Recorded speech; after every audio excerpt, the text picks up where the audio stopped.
Hello everyone, मैं हूं doctor Alia. आज मैं आप लोगों को 10 ऐसी महत्वपूर्ण बातें बताने वाली हूं जिसको आप लोग फॉलो करके बहुत ही नेचुरली और आसानी से प्रेगनेंसी कंसीव कर सकते हो। 10 ऐसी बातें जो आप लोगों का जानना बहुत ज़्यादा ज़रूरी है अगर आप लोग प्रेगनेंसी प्लान कर रहे हो तो सबसे पहली बात ये है कि अगर आप प्रेगनेंसी प्लान कर रहे हो, अगर कंसीव होने के लिए ट्राई कर रहे हो, तो आपको अपना मेंस्ट्रुअल लेंथ, आपकी ओव्यूलेशन की डेट पता होना बहुत ज़्यादा ज़रूरी है। तो ओव्यूलेशन की डेट को आप कैसे पता करेंगे? कैसे पता है कि आपका ओव्यूलेशन किस डेट में हो रहा है? तो अगर आपकी जो साइकिल है अगर 28 डेज़ की है, तो आपका जो ओव्यूलेशन डे है वो डे 14th है। यानी कि जब आपका पीरियड जिस दिन आया उस दिन से आप काउंट करेंगे नेक्स्ट पीरियड के पहले दिन तक। जिस दिन पीरियड आया उसी दिन से काउंट होता है। कई बार लेडीज़ गलती कर जाती हैं कि जब पीरियड ख़त्म हो जाता है, ख़त्म होने जिस दिन ख़त्म होता है उस दिन से वो लोग काउंट करती है। तो ऐसी गलती आपको बिल्कुल भी नहीं करनी है। जिस दिन आपका पीरियड शुरू होता है उसी दिन से आपको डे फर्स्ट काउंट होता है, और जिस दिन नेक्स्ट साइकिल जब अगली बार महीना आता है तो उसका पहला दिन काउंट होता है। और इस आपकी अगर 28 डेज़ की साइकिल है, जो आपकी साइकिल लेंथ है वो 28 डेज़ की है, तो उसमें से -14 कर लेना है, यानी कि आपका डे 14th। -14 करेंगे तो आपके पास 14th बचेगा। तो जो आपकी डे 14th होगी वो आपकी ओव्यूलेटरी डे होती है, उस दिन पे आपका ओव्यूलेशन होता है। इसी तरह अगर आपकी साइकिल 30 डेज़ की है, तो उसमें से अगर आप -14 करेंगे तो आपका साइकिल डे 16th का होगा। ठीक है। अगर 30 डेज़ पे आपकी पीरियड आती है तो इसका मतलब है कि आपकी जो ओव्यूलेशन का डे है वो डे 16th है। इसी तरह अगर आपकी साइकिल 32 डेज़ की है तो उसमें से आप -14 कर ले, और -14 करने के बाद आपकी साइकिल लेंथ है वो है डे 18th। तो ओव्यूलेशन डे डे 18th है। ओव्यूलेशन डे इतना इम्पॉर्टेंट क्यों है?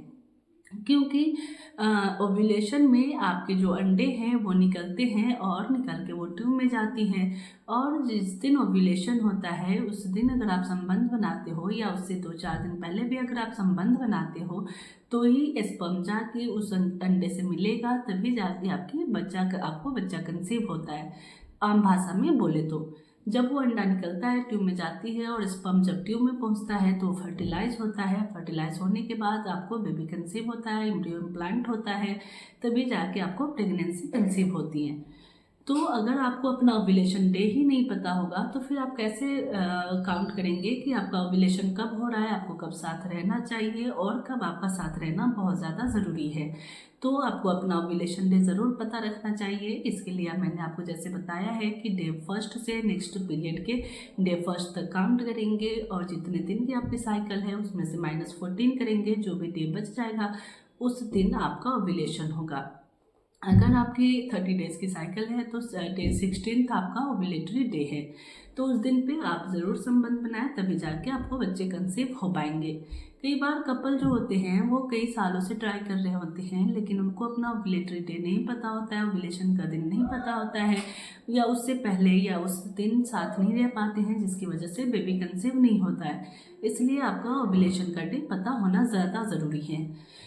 तो इसके अलावा अगर आप अपनी ओव्यूलेटरी डे को पता करना चाहते हो, अगर आपको नहीं समझ में आता है कि कैसे काउंट किया जाता है, तो आप ओव्यूलेटरी किट ले सकते हो, जो कि मार्केट में बहुत ही इजीली अवेलेबल होता है। तो आप अपनी मार्केट से वो किट खरीदें, और जैसे आप लोग प्रेगनेंसी के लिए टेस्ट करते हो उसी तरह ओव्यूलेशन का भी चेक किया जाता है कि किस दिन आपका ओव्यूलेशन हुआ है। वो किट लाए और डे 12 से आप चेक करना शुरू करेंगे। डे 12 से आप अगर चेक करेंगे मॉर्निंग में जो यूरिन के कोई फ्यू ड्रॉप्स से, तो अब आपको अगर सिंगल लाइन आती है तो इसका ये मतलब है कि आपको कंसीव नहीं हो, आपका ओव्यूलेशन नहीं हुआ है। और जिस दिन आपका डबल लाइन आ जाएगा समझ जाना आपकी आपका ओव्यूलेशन हो चुका है और अब आपको साथ रहना है। और मैं हमेशा ये बोलती हूँ कि जो एग्स की लाइफ है वो 12 to 24 आवर की ही होती है। फीमेल्स से जो एग रिलीज होता है उसकी लाइफ स्पैन 12 to 24 आवर की ही होती है। अगर 12 to 24 आवर में अगर आप संबंध नहीं बनाते हैं या आप उससे पहले संबंध नहीं बनाते हैं या उसके नेक्स्ट डे तक आप संबंध नहीं बनाते हैं तो फिर आपको कंसीव नहीं होगा। और जो मेल की स्पर्म होती है वो मैक्सिमम 5 डेज तक बॉडी में लाइव रहती है। अगर जिस दिन आपका ओव्यूलेशन हुआ है उससे 4 दिन पहले भी अगर आप संबंध बनाए हैं तो आपको प्रेगनेंसी कंसीव होने का संभावना ओव्यूलेशन पे हो सकता है, क्योंकि जो 4 दिन पहले आपने संबंध बनाया वो स्पर्म अभी आपके बॉडी के अंदर वो जिंदा है और वो जाके फर्टिलाइज हो जाएगा। तो मैं हमेशा उन्हें बोलती हूँ कि जो भी आपका ओव्यूलेशन का डे है उससे 4-5 दिन पहले से संबंध बनाएं, और जिस दिन आपका ओव्यूलेशन होता है उसके नेक्स्ट डे तक, कल तक आप संबंध बना सकते हो, उसके 1 दिन बाद तक संबंध बना सकते हो, लेकिन उसके बाद संबंध बनाने का कोई फ़ायदा नहीं है। या उससे 5 से 6 दिन पहले अगर आप संबंध बनाते हो तो भी उससे कोई फ़ायदा नहीं है, क्योंकि आपको कंसीव नहीं होगा। इसके लिए आपका अपना ओव्यूलेशन पता होना बहुत ज़्यादा ज़रूरी है। ठीक है, तो आप ओव्यूलेटरी किट भी आप यूज़ कर सकते हो एग्जैक्ट ओव्यूलेशन डे पता करने के लिए। इसके अलावा और क्या चीज़ें हैं जो आपको बहुत ज़्यादा ध्यान रखने की ज़रूरत है? इसके अलावा मैं हमेशा बोलती हूँ एज अ कपल कि आप जब भी प्रेगनेंसी प्लान कर रहे हो तो आपको अपनी बॉडी के बारे में पता होना बहुत ज़्यादा ज़रूरी है। इसका मतलब ये है कि आपका जो बॉडी के अंदर जो हार्मोन्स है वो सारे हार्मोन्स बैलेंस है कि नहीं है। हार्मोनल बैलेंस होना बहुत ज़्यादा ज़रूरी है प्रेगनेंसी कंसीव करने के लिए। तो जब भी आप अगर प्रेगनेंसी प्लान कर रहे हो तो अपना ओव्यूलेशन अपनी जो हार्मोनल ऐसे है वो ज़रूर करवाए, और जो मेल है वो अपना सीमेन एनालिसिस ज़रूर करवाए, ताकि अगर सब कुछ अपनी नॉर्मल लेवल में है तो आप नेचुरली ट्राई कीजिए, आपको कंसीव हो सकता है। ठीक है, अब इसके अलावा डाइट में आप क्या कर सकते हो? तो डाइट में आप ज़्यादा से ज़्यादा ग्रीन वेज लीजिए। ग्रीन वेजिटेबल है, नट्स है, बीन्स है, ये आप ज़्यादा ले सकते हैं क्योंकि इसमें एंटीऑक्सीडेंट ज़्यादा होता है, और इसको लेने से आपको फर्टिलिटी को अच्छी करती है, फर्टिलिटी को इम्प्रूव करती है। मैं हमेशा मना करती हूँ आप लोगों को कि जंक फूड है, प्रोसेस्ड फूड है या फिर वाइट शुगर है, इसका इंटेक बहुत ज़्यादा मत रखें। आप इन सब चीज़ों को बहुत अवॉइड कीजिए, क्योंकि इसकी वजह से आपका हार्मोनल इम्बैलेंस होता है, और अगर हार्मोनल इम्बैलेंस रहेगा तो भी आपको बेबी कंसीव नहीं हो सकता है, फिर भी आपको बेबी कंसीव होने में प्रॉब्लम समस्या आ सकती है। इसके अलावा और क्या चीज़ें जो आप ध्यान में रखना है? अगर आप ओबीज हैं, बहुत ज़्यादा ओवर वेट हैं, तो अपना वेट ज़रूर कम करें ताकि आपको बेबी कंसीव होने के लिए भी वेट नॉर्मल होना, एक आइडियल वेट होना बहुत ज़्यादा ज़रूरी है। लेकिन इसका ये मतलब ये नहीं है कि आप बहुत ज़्यादा वेट कम कर ले। बहुत ज़्यादा वेट कम कर लेने से, आइडियल वेट से नीचे भी अगर जाता है तो उससे भी बहुत बार ऐसा होता है कि पीरियड आना भी बंद हो जाता है। ठीक है, तो बहुत ज़्यादा वेट कम करने की ज़रूरत नहीं है आपको। इसका और जो लोग कुछ लोग ऐसे होते हैं कि जो प्रेगनेंसी प्लान कर रहे होते हैं, वो अच्छा बेबी हो, हेल्दी बेबी हो, इसके लिए वो बहुत ज़्यादा वेट को इंक्रीज़ कर लेते हैं। तो ऐसा भी आपको नहीं करना है, ना बहुत ज़्यादा वेट इंक्रीज करना है, ना बहुत ज़्यादा वेट लॉस करना है, जिससे आपको कंसीव करने में प्रॉब्लम हो और आपका मेंस्ट्रुएशन भी डिस्टर्ब ना हो। ठीक है, इसके अलावा आप क्या कर सकते हो? तो इसके अलावा मैं ये बोलती हूँ कि आप अपनी वॉक ज़रूर रखिए। मॉर्निंग वॉक है एज अ कपल दोनों को ही।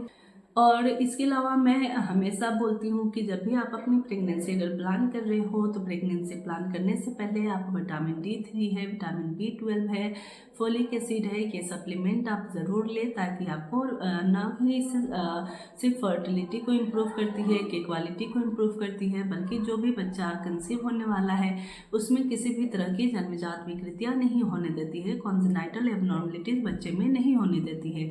तो मैं हमेशा बोलती हूँ कि जब भी आप प्रेगनेंसी प्लान करें तो उससे पहले से ही आप अपना फोलिक एसिड ज़रूर लें, ताकि आपकी ओवरऑल जो बेबी कंसीव होने में भी हेल्प करेगा, आपकी फर्टिलिटी को भी इम्प्रूव करेगा, साथ ही साथ आपके बच्चे में कोई भी तरह की कॉन्जेनाइटल एबनॉर्मलिटीज़ नहीं होने देगा।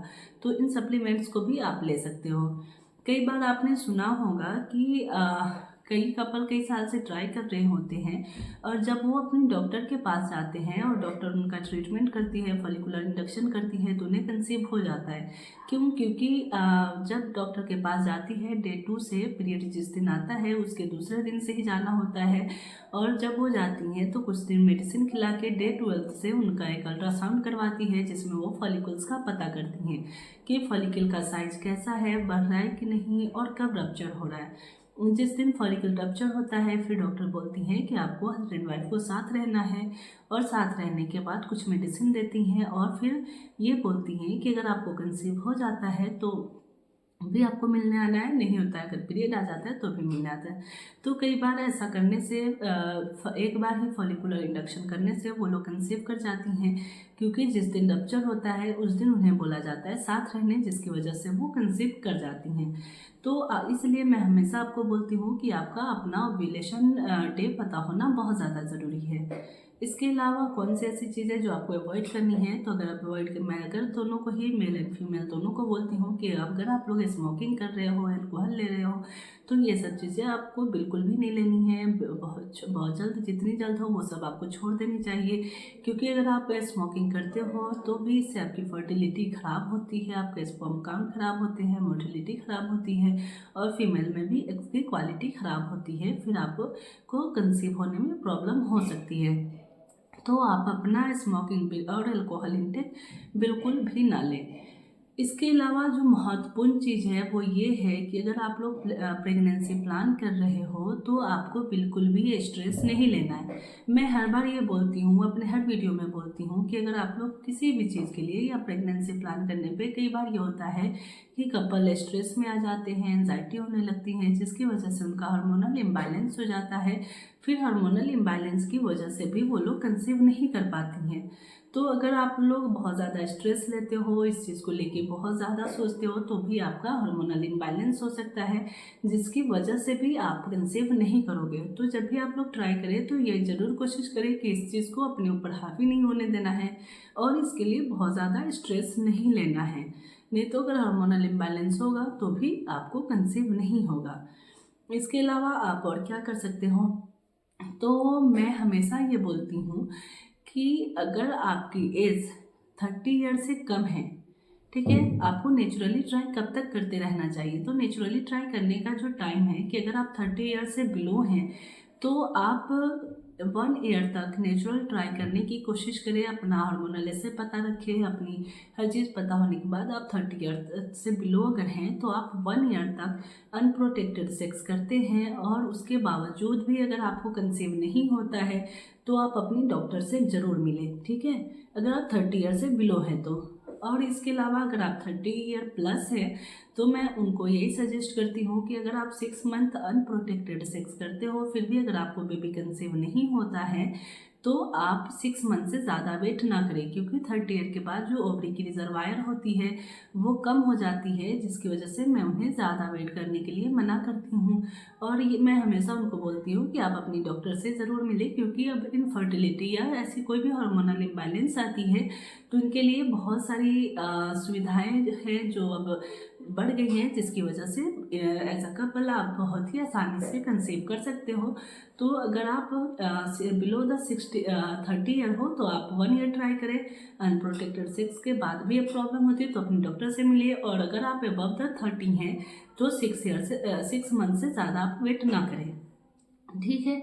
तो मेरा मेन पर्पस ये था इस वीडियो में बताना कि अगर आप लोग को अपना ओव्यूलेशन डे पता होना बहुत ज़्यादा ज़रूरी है।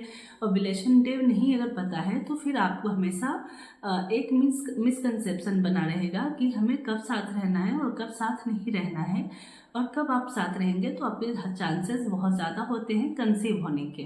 तो इन सब चीज़ों को, इन सब बातों को आप फॉलो करके अपने ओव्यूलेशन इंडक्शन को आप पता करके आप एग्जैक्ट टाइम पे साथ रह सकते हो, और कंसीव होने के लिए बहुत ज़्यादा नेचुरली भी आप ट्राई कर सकते हो, ठीक है। आई होप कि मेरी ये जानकारी आप लोगों को बहुत अच्छी लगी हो। अगर अच्छी लगी हो तो लाइक एंड सब्सक्राइब ज़रूर कीजिएगा और शेयर भी इसे कीजिए। Thank you.